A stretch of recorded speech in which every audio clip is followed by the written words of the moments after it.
लोक ही अनेक वेगळ्या डोक्याचे अनेक विचाराचे म्हणजे स्थिर लोक नाहीत. मग त्या अस्थिर लोकांमध्ये जर आपण घुसलो तर आपलं आयुष्य सुद्धा अस्थिर झाल्याशिवाय राहणार नाही. आता आपल्याला इतिहास घडवायचा आहे, आपल्याला सक्सेस व्हायचं आहे. हा त्यावेळेला आपण काय करतो, एक मार्ग फिक्स ठरवतो. एखादी गोष्ट प्रदर्शित केली, भली ती आज नाही कळली, भली उद्या नाही कळली, भली 6 महिन्यात नाही कळली, भली वर्षानंतर कळते. कॅमेऱ्यापेक्षा संगोपन पॉझिटिव्ह करते. बरोबर. आणि ते तुमचा प्लस पॉईंट ठरलेला आहे.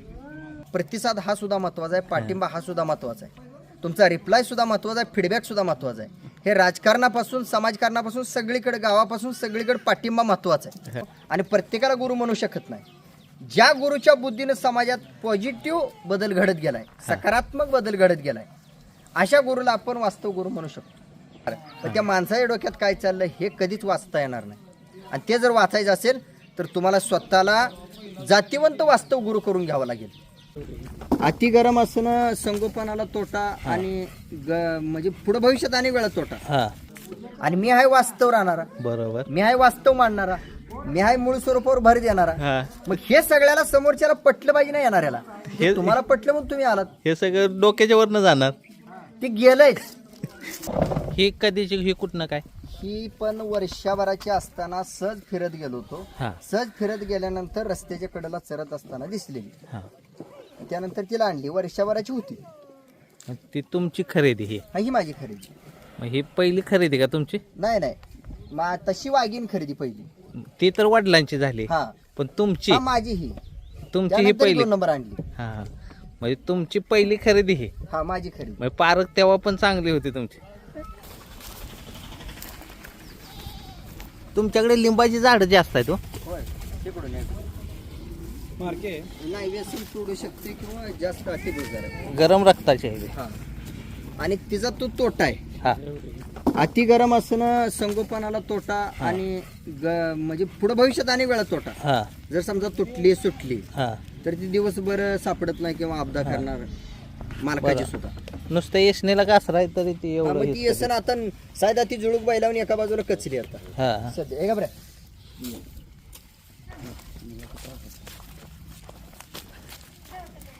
आता हे कशामुळे झाले असतील सांगा.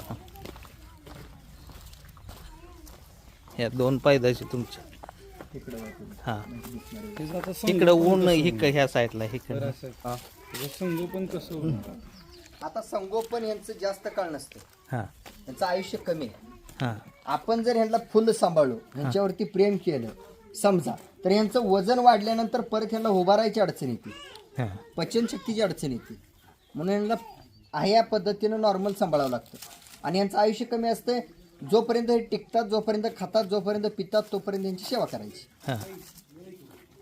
त्यानंतर जशी मोठी होतील तसा हा जो शरीराला बेंड असतोय, हा बेंड परत पचनशक्तीला अडथळा आणतोच. बरोबर. पोटामध्ये म्हणजे शेण पडणं किंवा न पचणं. आणि परत समजा इथनं वर जर वय वाढलं, शरीर वाढलं, तर बोजा पडल्यानंतर परत पायाला परत बेंड येतो तुमच्या. आता नशीब ह्याला पायाला जास्त बेंड आला नाही, 1-4 दिवस जास्त वेळ टिकणार. हे कालवड आहे ना? ही कालवड आहे. आणि ही पण कालवडच आहे. मग हिला काय झालं, जन्मता इथं पाठीला पण बेंड आला आणि पायाला पण बेंड आहे. कशामुळं झाला असेल? आता माझा एक अभ्यास आहे. पहिली गोष्ट की जुनी माणसं म्हणायची बाबा ग्रहणात सापडल्यानंतर होते, बरोबर आहे. मग तो सुद्धा मुद्दा त्यांचा खोटा म्हणता येत नाही, कारण आपण बघतोय बरेच शास्त्रज्ञ म्हणतात की ग्रहण आल्यानंतर ही काळजी घ्या. आपण माणसाच्या बाबतीत काळजी घेतो, आपण जनावरांच्या बाबतीत काळजी घेतो का? नाही घेत. त्यांना बोलता येते का? नाही येत. मग तो सुद्धा फरक त्यात पडतोच. आणि दुसरी गोष्ट, जो आपण जनावरांना जो चारा म्हणा, खोराक म्हणा देतो, तो सुद्धा तुम्ही कोणत्या ताकदीचा देताय ते सुद्धा मॅटर करतो. एक माझा एक अभ्यास झालेला. बरोबर. त्याचं पोषण किती आहे, म्हणजे गर्भ वाढायचे तेवढी जशा माणसाच्या गोष्टी आपण चेक करतो तशा त्यांच्या गोष्टी आपण चेक करत नाही. आणि आपण कसं वागतो त्यांच्यासोबत, त्यांच्या आईसोबत.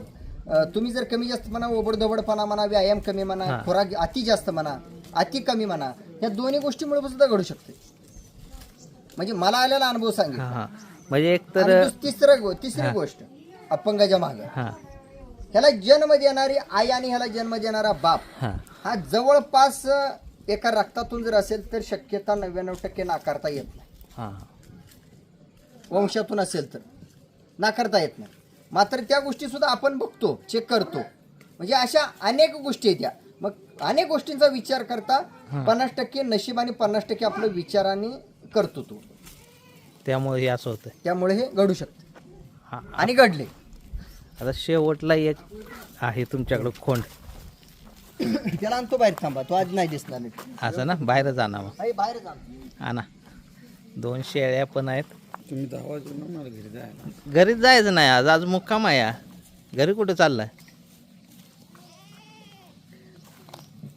एकदाच नादाला लागतं माणूस आपलं, पुन्हा आपल्या नादी नाही लागत माया तीच घरी डोक्यात बस. आहे ना.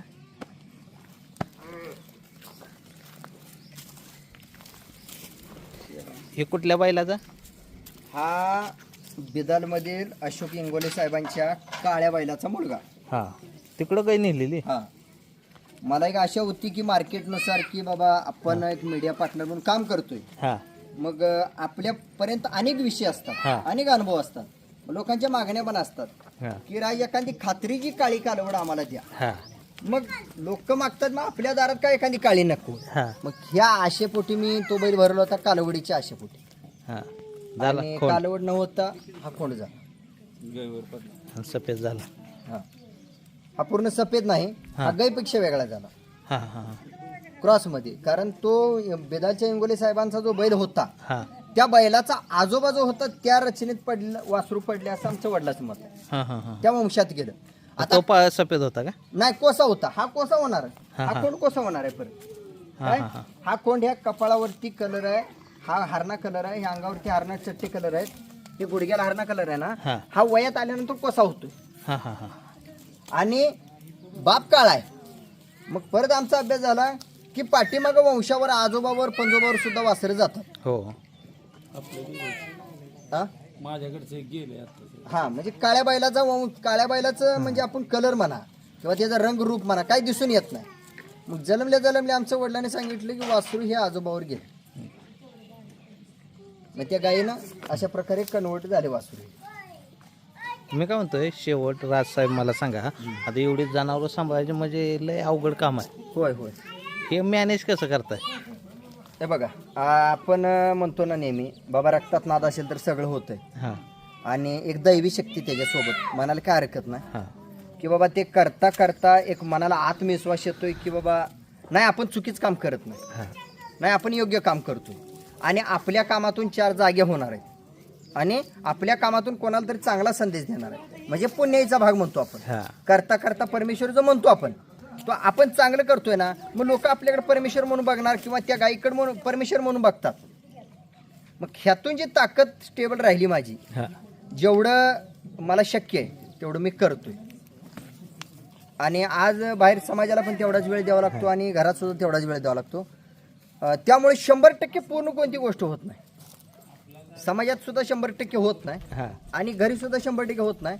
मात्र आपण न्यूट्रल राहतो. हां आता तुम्ही खरं खूप मोठं चांगलं काम केलं, तुमचं खरंच आभार मानलं पाहिजे आणि तुम्हाला शुभेच्छा सुद्धा की तुम्ही समाजाचा जो कल आहे तो कल कमी केला आणि स्वतः संगोपनाकडचा कल वाढवला आणि त्यानंतर जो दृष्टिकोन आहे समाजाचा तुमच्याकडे बघण्याचा तो पॉझिटिव्ह झाला. कॅमेऱ्यापेक्षा संगोपन पॉझिटिव्ह करते बरोबर. आणि ते तुमचा प्लस पॉईंट ठरलेला आहे. आणि त्यामुळं खरंच तुमचं म्हणजे नाव म्हणा, तुमची चर्चा म्हणा, मला फोन आल्यानंतर बऱ्याच वेळा लोक काढतात. त्यावेळेला मी सुद्धा तुमच्याच तोंडावर म्हणत नाही की पाठीमागं सुद्धा म्हणतो हां की फिरल्यानंतर आपण लोक ही अनेक वेगळ्या डोक्याचे, अनेक विचाराचे, म्हणजे स्थिर लोक नाहीत. मग त्या अस्थिर लोकांमध्ये जर आपण घुसलो तर आपलं आयुष्य सुद्धा अस्थिर झाल्याशिवाय राहणार नाही. हां आणि आपण स्थिर जर राहायचं असेल आणि लोकांना स्थिर करायचं असेल तर एकमेव पर्याय ती घरचं संगोपन करणे. आपण स्थिर झालं पाहिजे, आपलं आरोग्य स्थिर झालं पाहिजे, आपली माती स्थिर झाली पाहिजे, आपल्याकडे बघणाऱ्यांच्या नजरा स्थिर झाल्या पाहिजे. ह्या कॅमेऱ्यानं काय व्हायला लागले, हां लोक कॅमेऱ्याच्या दृष्टिकोनातूनच कॅमेऱ्यालाच बघायला लागले, माणसाला नाही बघायला. आज कॅमेरा घेऊन येतो प्रत्येक जण, आज प्रत्येकाच्या खिशात कॅमेरा आहे, कॅमेऱ्याकडेच बघतो. हा एडिटिंग कसा करेल, हा प्रदर्शित कसा करेल, हा कोणता मुद्दा कट करणार आहे, हा कोणता मुद्दा टाकणार आहे. म्हणजे ते कॅमेऱ्याच्या दृष्टिकोनात त्या माणसाला बघणार, पण त्या माणसाच्या डोक्यात काय चाललं हे कधीच वाचता येणार नाही. आणि ते जर वाचायचं असेल तर तुम्हाला स्वतःला जातीवंत वास्तव गुरु करून घ्यावं लागेल. आणि वास्तव गुरु म्हणजे काय हा पहिला शब्द समजून घ्यावा लागेल. हा जो शेण काढतो, हा जो गोमूत्र धरतो, जो दूध काढतो, म्हणजे अनेक गोष्टी हा स्वतः हाताळतो हा आणि जगाला सुद्धा हाताळायला सांगतो. वास्तव जाऊन त्या गुरुला आपण वास्तव गुरु म्हणू शकतो. आणि प्रत्येकाला गुरु म्हणू शकत नाही. ज्या गुरुच्या बुद्धीनं समाजात पॉझिटिव्ह बदल घडत गेलाय, सकारात्मक बदल घडत गेलाय, अशा गुरुला आपण वास्तव गुरु म्हणू शकतो. आता समजा एक उदाहरणार्थ एखाद्या व्यक्तीनं, एखाद्या चॅनल मालकानं, एखाद्या शेतकऱ्यानं, एखाद्या वळू मालकानं किंवा एखाद्या गाय पालकानं एखादी गोष्ट प्रदर्शित केली, भली ती आज नाही कळली, भली उद्या नाही कळली, भली 6 महिन्यात नाही कळली, भली वर्षानं तर कळते. हा उदाहरण म्हणून सांगतो मी. सिद्धापूर खानीत काम करत असताना बऱ्याच लोकांचा जे विरोध होता हा की एकच गोष्ट का धरतो माणूस, आता आपल्याला इतिहास घडवायचा आहे, हा. आपल्याला सक्सेस व्हायचं आहे, हा. हा त्यावेळेला आपण काय करतो, एक मार्ग फिक्स ठरवतो. आपल्याला अधिकारी व्हायचं आहे, आपल्याला एखादा मार्ग फिक्स ठरवतो, आपली परीक्षा फिक्स ठरवतो. हा. तसं ह्या समाजात सुद्धा खिलारमध्ये माझ्या दृष्टिकोनात सिद्धापूर वंशावळ ही एक मला योग्य ठरली. हा मग त्यात काम करायचं ठरवलं, त्यात थांबायचं ठरवलं आणि त्यात जे मला हुडकून काढायचं आहे, जे शोधायचं आहे, वास्तव स्वतः वेळ देऊन, वास्तव कष्ट करून, वास्तव घर सोडून तिथंपर्यंत पोहोचून मला जे सिद्ध करायचं होतं मी सिद्ध केलं. आणि त्यानंतर मी केलेल्या सिद्ध गोष्टीचा वापर हा जगाला करायला मिळाला.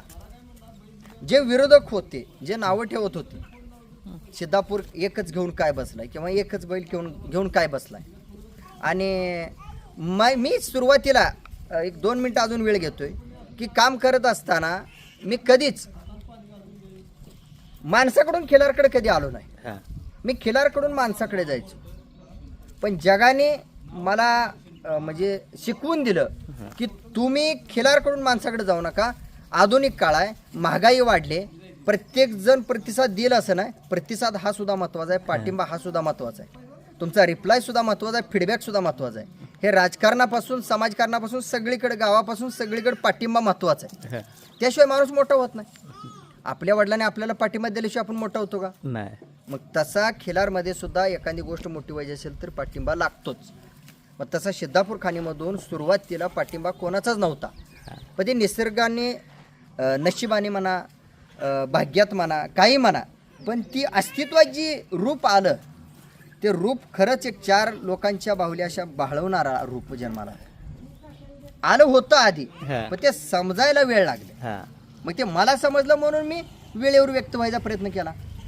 जे मला स्वतः आता ते व्हिडिओ त्यांच्यापर्यंत पोहोचणार आहे. नशिबानं तुम्ही जर ओरिजिनल वास्तव स्वरूपाची व्हिडिओ जर अपलोड केली तर शब्द न शब्द त्यांच्यापर्यंत पोहोचणार आहेत की राजमाळगेला आपण विरोध केला होता, राजमाळगेला आपण नावं ठेवलं होतं, राजमाळगेला आपण ओरडलो होतो किंवा राजमाळगेला हे करू नको म्हटलं होतो.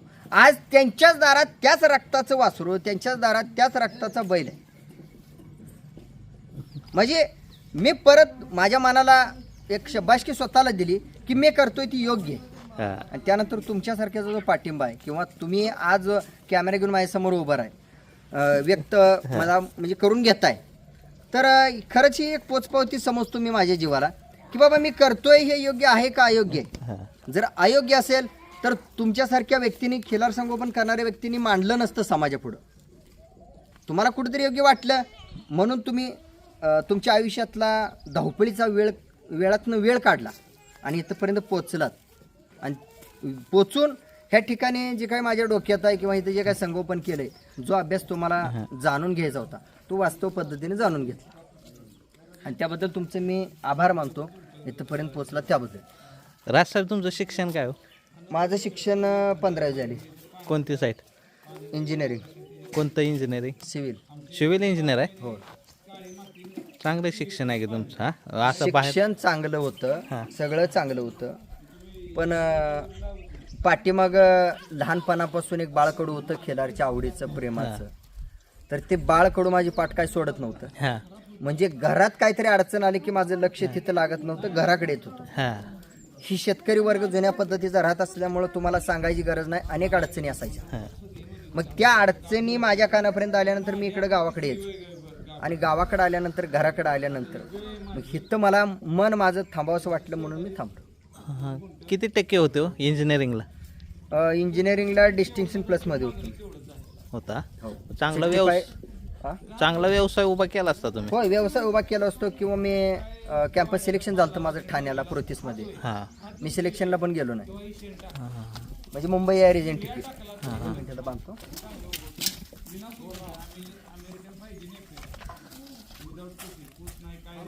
बोलू देत नाही आता, उशीर आता वळवळ करणार. हां बोलून दे ना.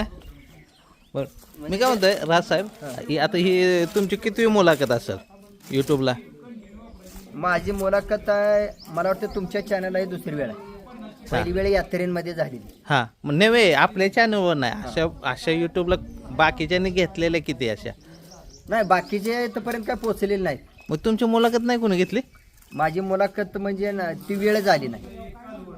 ती वेळ येण्यासाठी समोरच्याला पण वेळ आणता आली पाहिजे. हां तुम्हाला कसं वेळ आणायची वेळ आली, हां भलं तुम्ही अभ्यासाच्या दृष्टिकोनातून या, हां भलं मला जगा पुढे मांडायच्या दृष्टिकोनातून या, हां पण तुम्ही पोचलात. बरोबर मग असा कोणीतरी मीडियावाला त्या दृष्टिकोनातून पोचला पाहिजे. बरोबर आणि मी आहे वास्तव राहणारा, बरोबर. मी आहे वास्तव मांडणारा, मी आहे मूळ स्वरूपावर भर देणारा. हां मग हे सगळ्याला समोरच्याला पटलं पाहिजे ना येणाऱ्याला. हे- तुम्हाला पटलं म्हणून तुम्ही आलात, हे सगळं डोक्याच्या वरनं जाणार, ते गेलंय.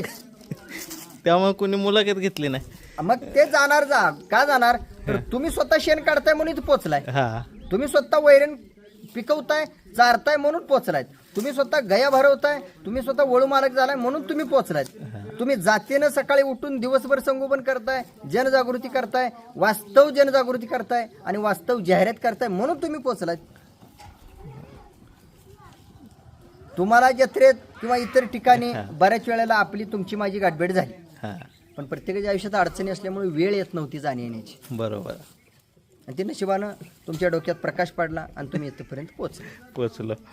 आणि त्या पोचला तुम्ही आणि व्यक्त करायला मला संधी दिली त्याबद्दल तुमचं मनापासून मी आभार मानतो. धन्यवाद राजसाहेब, लय शिकण्यासारखं आहे. आता काय ह्या चुकलं व्हिडिओ- असेल, हां जास्त बोललो असेल हां तर माझी माफी असावी. व्हिडिओ प्रत्येकापर्यंत पोहोचणारच आहे. हो. राजसाहेब मसर राहिली की तुमची दाखवाय. आपला तो उद्देश काय मसराच आहे. लोकांना मसरवी घ्यायला होतात का? हे कालीची हा, हां. हे कालीची. हे आहे का जागेवर वेगळे आणि परत जागा सोडल्यावर वेगळं बघा मिळतं. हो हो हो हो. रसाबी कुणाची कालीची मुलीची. काली हां, काली म्हणजे कुणाकडे काय होती? रेड्याचा काली शेतकऱ्याकडे गावी होती, बाहेरून घेतली आणि बाप कोण आहे का? काली. काली. आणि आई आई एका शेतकऱ्याची आहे, कुपसिंगी गाव. आई कुठल्या जातीत मोडत होती? ते पण हेच वासराई जाती, कालवडी जातीचे, कोशा कलरमध्ये, कोशी बाप? मोरकानी. बाप बाप पण कोसा मोरकाना. आई आणि बाप एकाच जातीमध्ये, म्हणजे कलरला म्हणा दिसायला. त्याच्यात धनगर किलर कसं ओळखतो? धनगर किल्ला म्हणजे काय विशेष शब्द नाही. धनगर किल्ला फक्त धनगर लोकांनी अशी कडवड जातीची, ज्याला कोसा कलर आहे, हा ज्याला पिळ आहे, जी रगवाट आहे, जी मस्तीवान आहे, ती जास्त धनगर लोकांनी सांभाळली. हा हा. म्हणजे मग इतर समाज म्हणजे असा जास्त. आता तुम्ही फिरा हा खिलार धनगर सांगोला भागात फिरा, जास्त कडवाड जनावर आहे ना, ती कुठल्या कलर मध्ये आहे आणि कोणाकडे आहे ती बघा अनुभव. आणि हे लहान आहे आता सध्या. हा. उद्या दुसऱ्या चौशे गाई झाली किंवा साई दातीत गाई झाली, गाई भरली तर घोडा दिसणार शे. हा? बरं.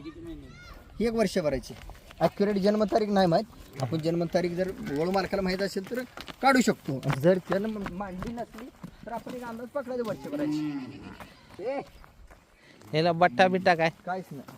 काय ना. आता मी काय नाही म्हणतोय, हा. तुम्हाला झालेला अभ्यास व्यक्त होऊ शकतो ना बघून. आहे ना. मला नाही काय जावं ना त्यात. बघा की. मला नाही तेवढं ते काय. तुम्ही पसंत केली होती का नाही हा कोसामध्ये? ती फोटो टाकले बघा. ए एवढे चल.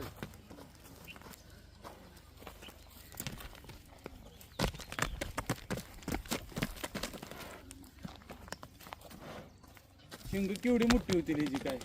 सुंदर आंबर मोठे एवढे नसत्या. एवढी अशी ना आपल्या आधी गोट्या 1 महिनाभर ठेवली पाहिजे. फक्त शिंग घासू द्यायची नाही, हा. जपायची. कुठं आता ही मस्ती करते ती. ती रात्री दावा अडकवणार, कंडा अडकवणार, शिंग अडकवणार कार्यक्रम करते सारखी. कार्यक्रम करते हा हा आणि कॉन्क्रीटच्या दावणीला बांधल्यावर काय गवसते ती काय. नाही नाही आता डोळ्यातनं नजर म्हणा, बघायची कडक नजर म्हणा, कानात चुकून त्याला घ्यायची. येसन नाही का घातली? नाही अजून घातली. हे नागपुडीचा कलर म्हणा, हे बघा हाय. कितीपर्यंत काय म्हणताय तुम्ही सांगा? किंमत 2.5 लाख रुपये सांगितली. आता तुम्हाला कितीपर्यंत पसंत पडते आम्ही तुम्हाला आमचं बजेट सांगितलं तुम्हाला.